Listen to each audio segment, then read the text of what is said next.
कि महिलाओं के संबंध में लगभग हर प्रकार के विशेषण का उपयोग कहीं न कहीं पढ़ा जा सकता है, और मैंने पढ़ा भी।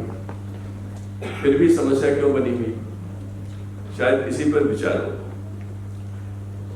मेरा क्षेत्र बहुत सीमित है, शिक्षा के क्षेत्र में कुछ काम करने का अवसर मिला है, और यहाँ आने के पहले चूंकि आपने जो आपका शीर्षक है उसमें टेक्निकल और साइंस की बात भी है, तो मुझे डॉक्टर दौलत सिंह कोठारी की याद आई। आप में बहुत से लोग जानते होंगे कि 1964-66 में एक राष्ट्रीय शिक्षा आयोग बना था, जिसकी अध्यक्षता डॉक्टर दौलत सिंह कोठारी ने की थी। मुझे आज तक उस रिपोर्ट के से अच्छा कोई शिक्षा पर ग्रंथ पढ़ने को नहीं मिला। ये मेरा व्यक्तिगत मत है, मैं नहीं जानता। उस समय एक बड़ा परिवर्तन हुआ। अगर स्वतंत्रता के बाद नारी के लिए कोई सबसे बड़ा क्रांतिकारी परिवर्तन था तो वो कोई नियम कानून का नहीं था। नियम तो बहुत बने, दहेज के लिए बना, इसके लिए बना, उसके लिए बना, कितना लागू हुआ, कहाँ हुआ, लेकिन एक चीज ऐसी हुई जो पूरी तरह लागू। और वो डॉक्टर कोठारी के मन की संकल्पना थी। आप में बहुत से लोग को ये नहीं ज्ञात होगा जो बात कहें कि 1955, 60, 62, 65, 66, 68 तक ये माना जाता था, सरकारी अधिकारी तौर पर माना जाता था कि महिलाएं, लड़कियां गणित और विज्ञान नहीं पढ़ सकती, इसलिए उन्हें होम साइंस, स्पिनिंग, वीविंग जैसे सब्जेक्ट देने की छूट थी। और जब सरकारी ये मान ले तो फिर बाकी लोगों को मानने में तो सरकार का तो श्रद्धा बड़ी होती लोगों में। उस समय ये क्रांतिकारी कदम था। नहीं, कक्षा 10 तक सभी लड़कियों को विज्ञान और गणित पढ़ना पड़ेगा।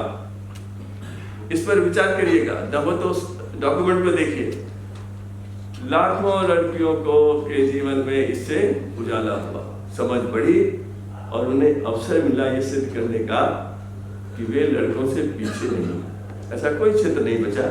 मैं मानता हूं आपने बहुत से चीजों की चर्चा सुनी होगी 2 दिन में, लेकिन इससे बड़ी कोई चर्चा मुझे नहीं लगता, क्योंकि मैं एक बात और मानता हूं, विश्व में सभ्यता का विकास हुआ, अनेक सभ्यताओं का विकास हुआ, कुछ सामान्य रूप से सब जगह पहुंचा, कुछ नहीं पहुंचा, कुछ सभ्यताएं समाप्त हो गई, और इसमें ऐसा लगता है कि कुल मिलाकर पुरुषों का योगदान था। ये हमारी दृष्टिकोण के ऊपर निर्भर करता है, इतिहासकारों पर निर्भर करता है, शासकों पर निर्भर करता है, लेकिन मेरा पूरा विश्वास है कि जब कभी इसका अध्ययन बिल्कुल निष्पक्ष ढंग से होगा तो पता लगेगा कि जो भी परिवर्तन हुआ है, जो सकारात्मक परिवर्तन हुए हैं, वे कहीं न कहीं नारी के विचारों से, योगदान से ही हुए। यूनेस्को का जो सूत्र वाक्य है कि wars begin in the minds of man, it is in the mind of man that the defense of peace is to be concentrated। समस्या क्या है? समस्या है साक्षरता बढ़ी, लेकिन साक्षरता बढ़ने से बराबरी का लक्ष्य, सम्मान का लक्ष्य, श्रद्धा का लक्ष्य प्राप्त नहीं हुआ, महिलाओं को नहीं मिली, क्योंकि मस्तिष्क, defence of peace is to be created in minds of, you need an attitudinal transformation. सबसे बड़ा जो चुनौती है, the greatest challenge before empowerment of women globally is how to achieve an attitudinal transformation. Gender equity की बात, किताबें, research, बहुत कुछ हो रहा है, लेकिन जब व्यवहारिकता में आता है तो कहीं न कहीं कमी रह जाती है। हम ये कह सकते हैं कि हमारी सभ्यता में इसके अनेक प्रमाण हैं। हमने महिलाओं को समझा है, हमने उनको शक्ति स्वरूपा माना है, हमने उन्हें श्रद्धा, ममता, वात्सल्य की प्रतिमूर्ति माना है, लेकिन मानना एक बात है, व्यवहारिक रूप में लाना दूसरी बात है। जहां आप कहते हैं कि देवता वहां नहीं रहते जहां नारी की पूजा नहीं होती है, और उसके अगले 24 घंटे में आपको पता लगता है कि नारी का सम्मान हमारे मन में कितना है, हमारे व्यवहार में कितना है, क्यों नहीं है, तो मैं तो एक ही बात जानता हूं, इसके लिए एक ही रास्ता है। डॉक्टर कोठारी की रिपोर्ट में लिखा था कि भारत के विकास और प्रगति का मार्ग प्राइमरी उसके स्कूलों के दरवाजों से होकर जाता है। मैं ये मानता हूं कि नारी को अपना उचित स्थान प्राप्त करने के लिए जो भी रास्ता जाएगा वो भारत के गांव के प्राइमरी स्कूलों से होकर जाएगा। मैं सब कोई बात नहीं करता, मैं तो उस बड़े विराट पक्ष की बात करता हूं जो शिक्षा जगत में आज भी जिसकी तरफ ध्यान कम दिया जाता है, जिसकी साख कम हो गई है और लगातार होती जा रही है। अगर आपके सरकारी स्कूल ठीक नहीं होंगे, वहां की चीजें ठीक नहीं होंगी, तो समस्याएं आपके लिए बनी रहेंगी। शहरों में जो उसका परिणाम होता है, बड़े बड़े स्कूलों में जिस ढंग से उसको लिया जाता है, वह भारत की संस्कृति से, भारत की परंपरा से, भारत के सोच और चिंतन से कितना मेल खाता है, इस पर चर्चा इस समय तो नहीं हो सकती है, लेकिन होनी चाहिए। क्योंकि एक शिक्षा का को बहुत ढंग से कहा जाता है। पहला एक वाक्य भी है, एजुकेशन ए कल्चरेट्स। शिक्षा हमें संस्कृत से परिचित कराती है, हमें सुसंस्कृत बनाती है, सभ्य बनाती है। क्या हम इस बात को कर पाते? संभवतः नहीं। आपको लगेगा थोड़ा मैं विषय से हट रहा हूं, लेकिन मैं हटना चाहता हूं। मेरे पास, मेरे देश में वो सोच है, दर्शन है, चिंतन है जो शिक्षा का ऐसा स्वरूप दे सकता है जिसकी जड़ें भारत की परंपरा में, भारत की सोच में गहराई तक गई होंगी, जो नकल किया हुआ नहीं हो, जो हमारी नीति, चिंतन, दर्शन शिक्षा के क्षेत्र में बाहर से लाया हुआ नहीं होगा, प्रतिरूपित नहीं होगा। कहाँ है? कुछ नाम मैं लेता हूं। स्वामी विवेकानंद का वाक्य हम सब लोग जानते हैं, मनुष्य के अंदर जो पूर्णता है उसी का प्रतिरूप है, उसी को बाहर लाने की बात। Manifestation of the perfection already in man. UNESCO ने 1996 में एक रिपोर्ट बनाई कि विश्व में 21वीं शताब्दी में शिक्षा का स्वरूप क्या होगा, और उसका शीर्षक है learning the treasure with in. वही वाक्य है, उसी का अनुवाद है, perfection already, learning the treasure with in. इस ट्रेजर को निकालना, कैसे निकालना, उस पर भी स्वामी जी का भी सोच है। गुरुदेव रविन्द्रनाथ टैगोर ने कहा सबसे बड़ा महत्वपूर्ण शिक्षक प्रकृति, nature is the best teacher. और अगर नेचर से बच्चे का, लड़के लड़की दोनों का लगाव देखा जाए तो आप पाएंगे कि पेड़ पौधे और पशु पक्षियों के प्रति ममत्व, अपनत्व, दैवत्व का भाव किसके अंदर होता है? नारी के अंदर। यही हमारी परंपरा है। एक और इसमें जोड़ देता हूं, गुरुदेव ने यह भी कहा कि हर बच्चे को, चाहे लड़की हो चाहे लड़का हो, 2 वरदान ईश्वर देता है, power of ideas, power of imagination, विचारों की शक्ति और कल्पना की शक्ति। शिक्षा अगर इनको उड़ने दे, इनको कुंद ना करे, तो व्यक्तित्व का जो विकास होगा उसमें असमानताएं अपने आप कम हो। उस व्यक्तित्व का विकास करने के लिए मैं इसमें 2 शब्द और जोड़ देता हूं। अगर किसी के विचारों की शक्ति को कुंद न किया जाए, हम तो करते हैं, तो परीक्षा ऐसे ढंग से देते हैं, पाठ्यक्रम बनाते हैं, कुंद ही करते हैं। कुंद ना करें, संकल्पना को कुंद न करें, तो 2 चीजें और पैदा होती हैं। पहली, जिज्ञासा बढ़ती है, और जिज्ञासा से सृजनात्मकता बढ़ती है। आइडियाज, इमेजिनेशन, क्यूरियोसिटी, क्रिएटिविटी, ये 4 शब्द हैं जिनके आसपास शिक्षा को अगर परिभाषित किया जाए, परिमाणित किया जाए और प्रस्तुत किया जाए, तो उसमें इस तरह की जो चीजें पैदा होती हैं, दृष्टिकोण परिवर्तन वहां हो सकता है। इसे करने की आवश्यकता है। हम सब लोग जानते हैं, गांधी जी कहते हैं शब्द हेड, हैंड एंड हार्ट। हम केवल हेड की बात करते हैं, हार्ट और हैंड की बात नहीं करते। दृष्टिकोण परिवर्तन तभी होगा जब केवल डिग्री से कुछ नहीं, और अगर होता तो 70 साल में आज हमारे को इस पर यहाँ बैठकर चर्चा नहीं करनी पड़ती। वो कभी तो है कहीं न कहीं। एक और इसी को मैं ये कह रहा हूं कि हम अपना दृष्टिकोण बना सकते हैं, हम एक भारतीय दर्शन बना सकते हैं। 1996 में जिस रिपोर्ट का मैंने जिक्र किया, जब वो प्रस्तुत की जा रही थी, उसके अध्यक्ष ने एक भाषण दिया और उन्होंने कहा, education in every country must be rooted to culture, committed to progress. जिसकी जड़ें गहराई तक मेरी संस्कृति में गई हुई, लेकिन जो प्रगति की बात है वो भी लगातार मैं उसको स्वीकार करता रहूं, अंगीकार करता। अगर ऐसा हो तो हमारी संस्कृति, जिसकी बहुत सी चर्चाएं आपने की होंगी, उसमें मैंने देखा, बहुत लिखा भी है, जो आपने स्मारिका छापी है, वो अगर आप बच्चे को बताएं तब देखिए क्या फर्क पड़ेगा। दुर्भाग्य है, और ये तो उस दुर्भाग्य में न करने वालों में मैं भी शामिल हूं, न कर सकने वालों में शामिल हूं। आज आप सीता के ऊपर एक अध्याय किताबों में नहीं पढ़ा सकते। आप गीता के 10 श्लोक नहीं पढ़ा सकते। मैंने जितने श्लोक कक्षा 6 में पढ़े थे वो सब मुझे याद है, और समय समय पर मेरी सहायता करते। आज हम नहीं कर पाते। हमने अपनी शिक्षा को संस्कृत से नहीं जोड़ा है, और जब तक वो जुड़ाव नहीं होगा तब तक ये कॉन्फ्रेंस सेमिनार्स होते रहेंगे, महिलाओं पर अत्याचार होता रहेगा। हम एम्पावरमेंट की बात करेंगे, 5%, 10%, 2% आगे बढ़ जाएंगे, लेकिन देश की हर महिला जब को लगे कि मैं किसी से पीछे नहीं हूं, वो स्थिति तो आसानी से बनने वाली नहीं। मैं आज के लिए बात मुझे बहुत अच्छी लगती है। एक छोटा सा वाक्य है, आइंस्टीन का वाक्य है। उन्होंने कहा, मैं पढ़ाता नहीं,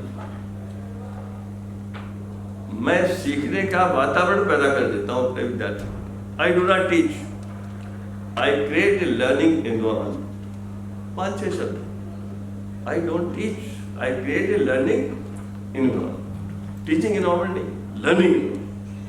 और लर्निंग एनवायरनमेंट में भागीदारी जरूरी। भागीदारी होगी तो सहभागिता होगी, सहभागिता तो बराबरी पर ही होती है। और इतना परिवर्तन तो हुआ है कि लड़कियां इसको जानती हैं। इसके लिए क्या चाहिए? इस समय देश में अगर शिक्षा संस्थानों को, मैं तो ये बात बार बार दोहराता हूँ और हर मौके पर आगे भी दोहराता रहूंगा, विषय कोई भी हो, सरकारी स्कूलों की साख बढ़ाना आवश्यक है। संभवतः उससे भी अधिक है कि जो शिक्षक प्रशिक्षण संस्थाएं हैं, उनकी साख तो कहाँ गई है आप भी जानते हैं, हम भी जानते हैं। हमें महिलाओं को, लड़कियों को ऐसे लोगों के सामने जो गुरु की गुरुता को समझते हो, अध्यापक वही हो जो ये महसूस करता हो कि मैं देश का निर्माण कर रहा हूं, चाहे मैं कहीं पढ़ा रहा हूं, मैं प्राइमरी स्कूल टीचर हूं, मैं प्रोफेसर हूं, जो भी, मैं काम तो बड़ा कर रहा हूं, मैं देश का भविष्य बना रहा हूं। बाकी लोग भी बना रहे हैं, लेकिन मैं भी बना रहा, हजारों लोगों पर मेरा प्रभाव पड़ेगा। और अगर ऐसा होगा, उस दिन मेरा आचरण, मेरा व्यवहार, मेरा सोच चिंतन सब बदल जाएगा। मैं नारी को उसका सम्मान दूंगा, जहां जहां अवसर मिलेगा मैं उसे असम्मान की स्थिति में नहीं जाने दूंगा। वो वातावरण तैयार करने की बात आनी चाहिए। कैसे आएगी, कहां होगी, इसका तो उत्तर अभी किसी के पास नहीं है, मेरे पास भी नहीं है। लेकिन आपका जो भी यहाँ पर जो चीजें निकलती हैं, उनका अर्थ, उनकी सार्थकता तभी है जबकि उसका जो सार तत्व है वो स्कूल की पुस्तकों में जाए, उस पर गहनता से विचार हो, उसको केवल लेकर के देख के ऐसे ना रख दिया जाए। और ये परिवर्तन ही सबसे बड़ा परिवर्तन है। ये परिवर्तन बहुत आवश्यक है। एक छोटी सी घटना थी, गांधी जी से किसी ने पूछा, दांडी मार्च में जब वो गए थे तो 72 लोग थे शायद, उनके साथ महिला कोई नहीं थी। तो उन्होंने उनसे पूछा गया कि महाराज आपने ये क्या किया, किसी महिला को साथ नहीं ले? उन्होंने कहा नहीं, प्रतीक्षा करो, इससे कठिन काम जब आएंगे तब मैं उनको करूंगा। और वो हुआ। जब अगला आंदोलन हुआ तो महिलाओं ने उसको संभाला, जितने लोगों को चोट लगती थी ये होता। और उससे बड़ी मार्मिक एक घटना है कि एक महिला को शराब के उस पर धरने पर बैठाया गया था। उन्हें खबर मिली कि उनके पति का देहांत हो गया है। उन्होंने कहा नहीं, देहांत हो गया है, अभी तो मैं ड्यूटी पर हूँ, जब खत्म हो जाएगी तब जाओ। और हो गई, उनका नाम मुझे समय याद नहीं आ रहा। इतनी दृढ़ता कहाँ मिलती है? क्या हम सब में होती? उसको महसूस कर। स्कूलों कॉलेजेस में ऐसी स्थिति तैयार कर देना कि सब दिखाई देने लगे, ऐसा लगे कि पुरुष अध्यापक ऐसा व्यवहार करते हैं कि विद्यार्थी उसे बिना कहे देखकर अपने अंदर अंतर्निहित कर लेते। इसकी आवश्यकता है। इसलिए सैद्धांतिक बातें आवश्यक हैं, ये भी बहुत अच्छी चीजें हैं, लेकिन सबसे बड़ी बात जो है वो ये, इस समय विश्व भर में 3-4 बातें कही जाती हैं कि शिक्षा के 4 आधार स्तंभ हैं। पहला, जानने के लिए सीखना, जो लर्निंग टू नो। दूसरा है लर्निंग टू डू, हैंड, हाथ से काम करना। लर्निंग टू लिव टुगेदर, विभिन्न संस्कृतियों के साथ, विभिन्न भाषाओं के साथ। अब तो सारी दुनिया में स्थिति पैदा हो गई, मोबाइलिटी बढ़ रही है, लोग एक जगह दूसरी जगह जा रहे हैं, मिल रहे हैं, भाषाएं अलग, धर्म अलग, क्षेत्रीयता अलग, सब कुछ अलग, लेकिन रहना तो साथ साथ, वो सीखना है। और चौथा है लर्निंग टू बी, कुछ बने, आत्मविश्वास बढ़े। लोगों ने 5वां जोड़ा अभी कुछ दिनों से, लर्निंग टू एम्पावर योरसेल्फ, अपने को एम्पावर कर। तो औरों का काम क्या है? सपोर्ट करना। एम्पावरमेंट के लिए क्या आवश्यक है? अपने को जानना, अपनी शक्ति को पहचानना, ये महसूस करना कि परफेक्शन ऑलरेडी इन मैन, मेरे अंदर है और मैं इसको कर सकता हूँ, मैं इसको कर सकती हूँ। ऐसा कोई काम नहीं है जो नहीं कर सकता। लेकिन पुरुषों की मानसिकता, जैसे कई बार होता है, लड़कियों को सिखाया जाता है how to defend yourself, telephone number पे फोन करिए, लेकिन ऐसे कार्यक्रम किसी ने जगह मैंने तो नहीं देखे जहाँ लड़कों को बैठाल कर किसी कॉलेज स्कूल में कहा जाए कि महिलाओं से कैसे व्यवहार करना चाहिए, क्या तुम्हें छोड़ना चाहिए, क्या सीखना है।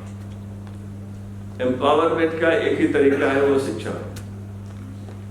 1960-65 में लोग लड़कियों को स्कूल नहीं भेजते थे, मेहनत करनी पड़ती है, जाना पड़ता था, समझाना पड़ता था। बड़ा परिवर्तन हुआ है। आज कहीं जाइए, किसी से जाइए, पूछिए, वो कहेगा लड़के लड़की दोनों को स्कूल भेजना चाहता है, सरकारी स्कूल में नहीं भेजना चाहता है, मजबूरी में भेजता है। क्या चाहिए? Good quality education. ये शब्द बड़ा महत्वपूर्ण, गुड क्वालिटी। अब एजुकेशन नहीं, वो जमाना था जब एजुकेशन की बात, अब बात है गुड क्वालिटी एजुकेशन। और जो समझदार लोग हैं वो थोड़ा आगे बढ़कर कहते हैं, वो जानते हैं क्या हो रहा है। Good quality education and renewable skills, ऐसी स्किल्स जो आप समय के साथ बदल सकते। एक वक्त था जब टाइपिंग सीख लेते थे, उसी टाइपराइटर पे 40 साल काम हो जाता था। आज जो कंप्यूटर आपके पास है, 6 महीने बाद वो बेकार हो सकता है। क्या क्या उसमें आ जाएगा आप नहीं जानते। एक बहुत बड़े इकोनॉमिस्ट हैं, थॉमस फ्रीडमैन, दुनिया भर में लिखते हैं। उन्होंने कुछ साल पहले एक पुस्तक लिखी थी, वर्ल्ड इज फ्लैट, हर एक को समानता के अवसर। बड़ी मशहूर हुई किताब, बहुत पढ़ी गई, लेकिन उसमें एक चैप्टर है, वर्ल्ड इज नॉट फ्लैट। क्या समानता जो है समाप्त नहीं हुई, असमानता समाप्त करना आसान नहीं, ये उसने लिखा नहीं। एक तो कहता है ठीक है, इंटरनेट आ गया, ये सब आ गया, आप घर बैठ के काम कर सकते हैं, किसी से कॉम्पीट कर सकते हैं, सब कर सकते हैं, लेकिन अंदर वो ये भी मानता है कि नहीं, असमानता ऐसे समाप्त नहीं होगी जब तक मस्तिष्क में समाप्त नहीं। उस फ्रीडमैन ने कहा कि 20वीं शताब्दी परिवर्तन की बड़ी शताब्दी थी, बहुत कुछ बदला। महिलाओं के लिए भी बहुत कुछ बदला। जैसे मैंने कहा कि जब 1968 की शिक्षा नीति आई तो उसमें पहली बार ये स्वीकार हुआ कि कक्षा 10 तक गणित और मैथमेटिक्स लड़कियां पढ़ सकती। तो फ्रीडमैन कहते हैं कि क्या it was the century of change, 20वीं शताब्दी थी, परिवर्तन की सदी थी। और अब उसने कहा है this is age of acceleration. अब जो 21वीं शताब्दी है, मैं इसको लिखता था this century of pace of change. तो मैंने जब उसकी किताब में पढ़ा कि सेंचुरी ऑफ एक्सेलरेशन, इस समय कोई भी चीज धीरे से नहीं हो रही है, तेजी से हो रही है। इसलिए हमारे पास संभावनाएं हैं। हम शिक्षा में ऐसे परिवर्तन कर सकते हैं जिसमें एक दृष्टिकोण परिवर्तन पर हम केंद्रित हों। उस दृष्टिकोण परिवर्तन में हम वो सब बातें ले आए जो समानता के लिए आवश्यक हैं। समानता का अर्थ केवल आर्थिक समानता से नहीं है, उसके अपने आयाम हैं, अलग हैं। बजरंग लाल जी बैठे हैं, शायद आपको बताएंगे। लेकिन जो मानसिक रूप पर है, संवेदनात्मक स्तर पर जो समानता की आवश्यकता है, सम्मान के स्तर पर जो आवश्यकता है, उसके लिए और कोई रास्ता नहीं है, शिक्षा का ही रास्ता है।